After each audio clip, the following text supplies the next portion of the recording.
Welcome to our channel career making gardens. Maharashtra राज्यातील तमाम विद्यार्थी आणि पालकांना आज आपण नीट UG काउन्सिलिंग प्रोसेसमधील एक महत्त्वाचा संदेश देण्यासाठी आलेलो आहे.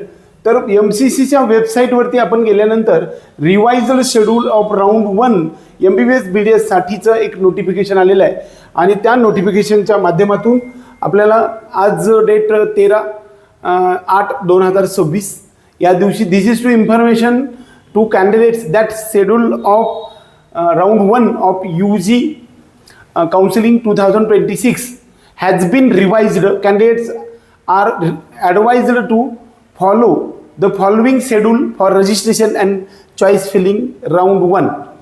Candidates are advised to stay touch in MCC website www.mcc.nic.in for further updates.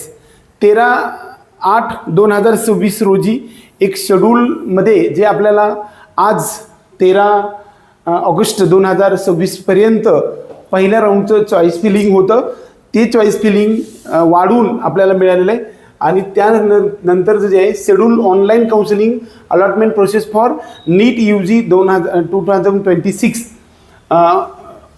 15% all India quota and institutes of JIPMER Pondicherry Karaikal for the MBBS BDS अँड BSc नर्सिंग ह्याच्यासाठीचं हे शेड्यूल आहे.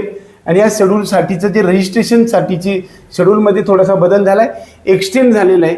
आणि त्यामध्ये जी गोष्ट आहे त्यामध्ये महत्त्वाचा टॉपिक म्हणजे पहिल्या राऊंडमध्ये आपल्याला सुरुवात जी रजिस्ट्रेशनची 5 ऑगस्टपासून होती ती 5 ऑगस्टपासून तशीच राहिलेली आहे. पासून 15 ऑगस्टच्या 2 वाजेपर्यंत दुपारी 2 वाजेपर्यंत आपल्याला रजिस्ट्रेशन करता येणार आहे. ऑल इंडिया कोट्याच्या MBBS BDS MCC medical counselling कमिटीच्या AIIMS JIPMER deemed 15% all India कोट्याच्या गव्हर्नमेंट MBBS BDS साठीचं जे काही रजिस्ट्रेशन आणि पेमेंट आहे त्याच्यासाठीची मुदत आपल्याला 15 ऑगस्टपर्यंत वाढवण्यात आलेली आहे. ती मुदत आपल्याला 12 ऑगस्टपर्यंत होती, ती आपल्याला 15 ऑगस्ट 2026 पर्यंतच्या दुपारी 2 वाजेपर्यंत आपल्याला रजिस्ट्रेशन करता येणार आहे. ज्या विद्यार्थ्यांनी MCC ऑल इंडिया कोट्याच्या डीम्ड कॉलेजेससाठी प्रयत्न करायचा आहे किंबहुना ऑल इंडिया कोट्याच्या एम्स जिपमरसाठी प्रयत्न करायचा आहे अशा विद्यार्थ्यांसाठी रजिस्ट्रेशनची मुदत काल संपली होती. त्याच विद्यार्थ्यांसाठी मात्र आता ही वेळ वाढवून आलेली आहे. जर समजा तुम्हाला रजिस्ट्रेशन करायचं असेल तर तुम्ही हे एक्सटेंड करता येते. चॉईस फिलिंगसाठी आपल्याला म्हणजे याच ठिकाणी 5 ऑगस्टला या ठिकाणी 6 ऑगस्टपासून आपल्याला 17 ऑगस्ट 2026च्या संध्याकाळी 6 वाजेपर्यंत आपल्याला म्हणजे आज 13 तारीख आणि 4 दिवस आपल्याला मुदतवाढ मिळालेली आहे. प्रोसेस ऑफ अलॉटमेंट आपल्याला 18 तारखेला आहे आणि रिझल्ट आपल्याला 19 तारखेला आहे.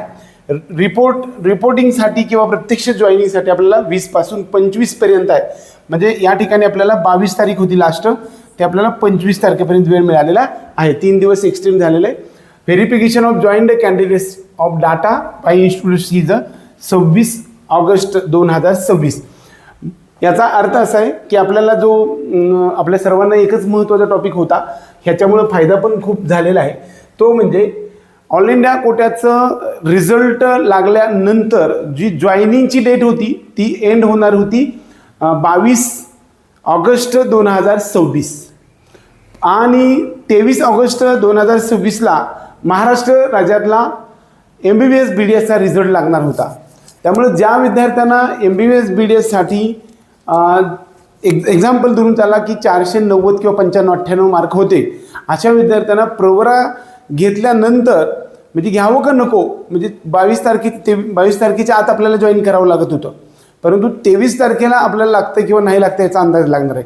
त्यामुळे हे एक्सटेंड झाल्यामुळं आपल्याला 3 दिवस एक्स्ट्रा मिळणार आहेत. म्हणजे स्टेट कोर्ट काउन्सिलिंगच्या MBBS BDSचा रिझल्ट जो आहे तो 23 ऑगस्ट 2026 रोजी आहे आणि हा रिझल्ट रिपोर्टिंगसाठीची डेट आहे ती आपल्याला 25 ऑगस्ट 2026 पर्यंत आहे.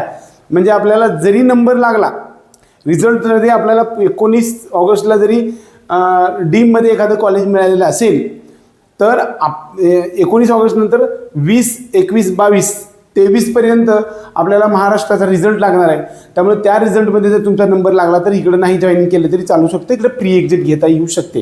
कदाचित ही वेळ का वाढून मिळाली किंवा असं का असतं हे बऱ्यापैकी दरवर्षीप्रमाणे यावर्षी सुद्धा अशाच प्रकारचं सगळं काउन्सिलिंग असते. हे खूप लेंदी प्रोसेस असते. याच्यामध्ये आपल्या सर्वांना बघा रजिस्ट्रेशनसाठी 12 दिवस मिळत आहे, प्रोसेस ऑफ अलॉटमेंटसाठी 1 दिवस, रिझल्टला 1 दिवस आणि रिपोर्टिंगसाठी 6 दिवस. अशा प्रकारचे शेड्यूल 1 मध्ये बदल झालेला आहे. असं बऱ्यापैकी संपूर्ण देशामधील 22 लाखापेक्षा जास्त विद्यार्थ्यांसाठी काउन्सिलिंग करायचं असतं. त्यामुळं कदाचित हा वेळ आपल्याला वाढवून घ्यावा लागत असतो. त्याचबरोबर आणखी एक पेंडिंग प्रश्न आहे, मी तुम्हाला मांडणार आहे. तो म्हणजे NRI कोट्याच्या संदर्भामध्ये सर्व जे काही इन्स्ट्रक्शन्स आपल्याला MCC मार्फत मिळालेले आहेत त्या माध्यमातून फक्त प्रायोरिटी 1 या संदर्भातलं जे काही डॉक्युमेंट अपलोडिंग सुरू आहे, म्हणजेच प्रत्यक्षात विद्यार्थी, त्याचे पालक म्हणजे आई आणि वडील एवढ्याच विद्यार्थ्यांना आपल्याला प्रायोरिटी 1 मधून NRI कोट्यासाठी अप्लाय करता येऊ शकणार आहे. वास्तविक त्या विद्यार्थ्यांच्या व्यतिरिक्त सुद्धा प्रायोरिटी 2 आणि प्रायोरिटी 3 म्हणजे त्या स्पॉन्सर NRI असेल किंबहुना मॅटर्नर असेल किंवा इकडले पेरेंट्सच्या असेल प्रायोरिटी 2 मधील समजा जे काही NRI स्पॉन्सर NRI जे आहे त्या संदर्भातलं सुद्धा पेंडिंग विषय आहे.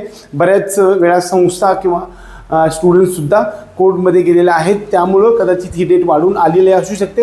एक्झॅक्टली ह्या सर्व गोष्टी आपल्याला सांगता नाही येणार, परंतु आजच्या या व्हिडिओमध्ये आपल्याला एकच सांगेन की ज्या विद्यार्थ्यांना ऑल इंडिया कोट्यामध्ये MBBS BDS साठी डीम्डमध्ये एम्स जिपमर आणि 15% MBBS BDS साठी, त्याचबरोबर AMU BHU आणि AFMC साठी नवीन रजिस्ट्रेशन करायचे अशा विद्यार्थ्यांसाठी डीम्ड MBBS किंवा BDS साठी आपल्याला 2,05,000 भरून आपल्याला रजिस्ट्रेशन करता येणार आहे. आणि त्याचबरोबर ओपन आणि EWS या कॅटेगरीसाठी या कॅटेगरीसाठी आपल्याला 11,000 रुपये, त्यामध्ये 10,000 रुपये डिपॉझिट आणि 1,000 रुपये फीस भरून रजिस्ट्रेशन करता येणार आहे. आणि अदर कॅटेगरीमध्ये फक्त 3च कॅटेगरी येतात. त्यामध्ये एकतर OBC SC ST साठी आपल्याला 5,000 रुपये डिपॉझिट आणि 5,000 रुपये फीस भरून आपल्याला रजिस्ट्रेशन करता येतं आहे गव्हर्नमेंटसाठी ट्राय करण्यासाठी. तर हे रजिस्ट्रेशन आपल्याला करण्यासाठीची मुदत वाढून आलेली आहे. ही मुदत आपल्याला 15 ऑगस्टपर्यंत आहे. आणि जे काही चॉईस फिलिंग आहे आपल्याला 16 ऑगस्टच्या 6 वाजेपर्यंत चॉईस फिलिंग करता येणार आहे. 18 ऑगस्टला रिझल्ट लागेल आणि 19ला रिझल्ट लागेल आणि 20 पासून 25 पर्यंत आपल्याला रिपोर्टिंग करायचं आहे. एकंदरीत आपल्या सर्व विद्यार्थ्यांनी पालकांना हा जो काउन्सिलिंगचा मार्ग सुकर बनण्यासाठी आपल्या चॅनलला सबस्क्राईब करा आणि बेल आयकॉन दाबा. आपला पेड काउन्सिलिंग प्रोग्राममध्ये यायचं असेल त्या विद्यार्थ्यांनी सुद्धा आपल्याशी संपर्क करू शकतात. एवढंच या निमित्ताने. जय हिंद.